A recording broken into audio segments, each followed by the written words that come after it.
So far, I think this game, the game elements of it, you know, like the mechanics, RPG elements, that sort of stuff, are on fucking point. What is the downside that I have noticed of this game so far? Your companions, their writing is a little weak.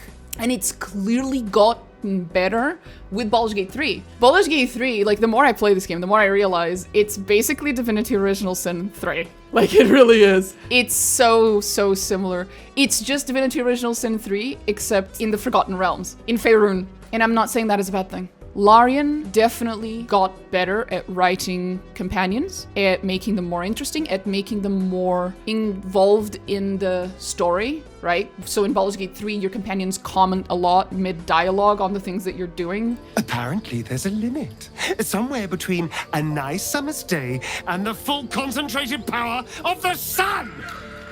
Here, they don't do that a whole lot. Just incorporating companions into your quests and into your dialogue and into the story. They've gotten considerably better at that with Baldur's Gate 3. And I hope they bring those lessons of companion writing, companion interaction, just all things companion, basically. That's where they got better. Between DOS 2 and BG3, that's the thing that Larian got better at.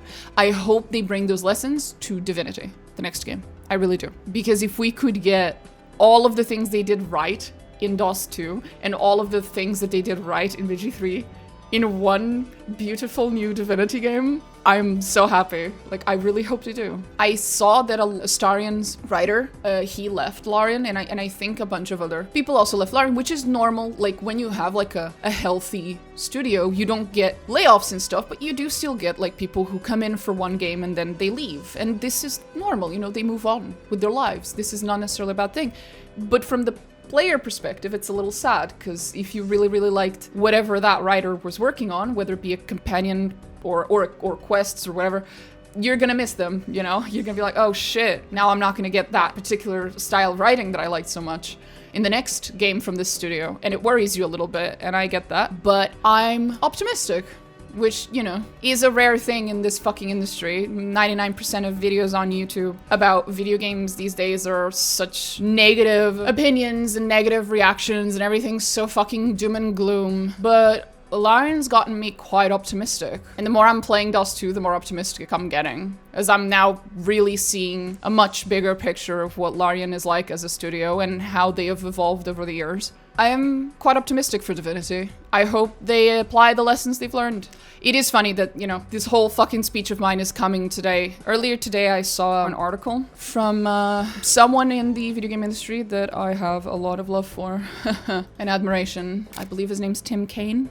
He is responsible for writing some of my favorite CRPGs out there. Tim Cain is most commonly associated with Fallout, as he was involved in the original Fallouts 1 and 2. He was also involved with some of my favorite CRPGs, like Bloodlines 1. He was also involved with Obsidian and several of Obsidian's games. He was also involved in a game that we have not yet played, but will probably be the game that we play after this one, which is Arcanum of Steamworks and Magic Obscura and Temple of Elemental Evil. Like, he's an absolute legend of CRPGs and fantasy. And today, an article came out, and I'm gonna read to you guys just the title for now. This is Tim Cain speaking. Quote, "I'm over making other people really wealthy with my own creations."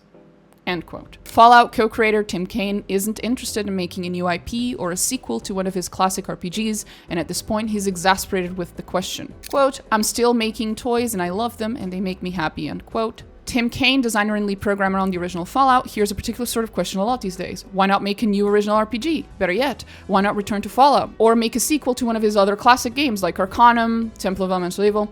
The full answer is complicated. Cain took to his YouTube channel on Friday to clear the air.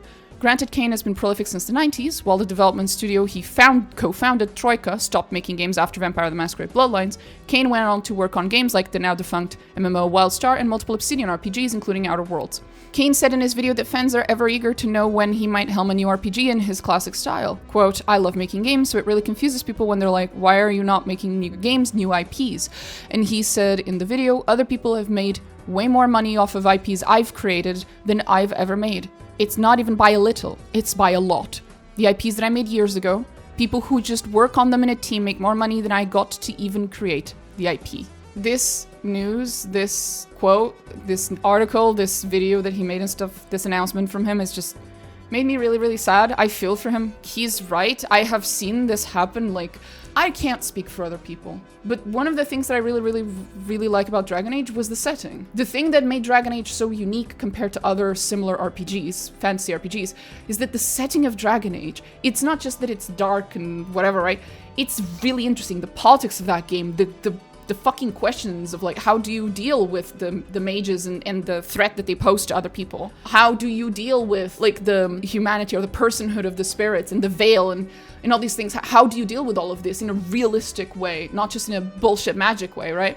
Ignore Veilguard for a second here. The setting, the premise of it, the fact that when you play the first game, your understanding of the setting is so flawed and filtered through the propaganda of the chantry and all these things. And it takes you like 3 fucking games to start slowly peeling away all these lies and figuring out what the truth was of history. And the second game being all about how it doesn't matter how much of a hero you think you are, like some things are just inevitable. Everything you did mattered, and at the same time it mattered not at all. It's such a fucking interesting setting, and a huge portion of it, there was one person who was responsible for it, basically. Not 100% obviously, but there's like one person who's like really, really, really like should get a huge portion of the credit here, which is David Gator, I think was his name.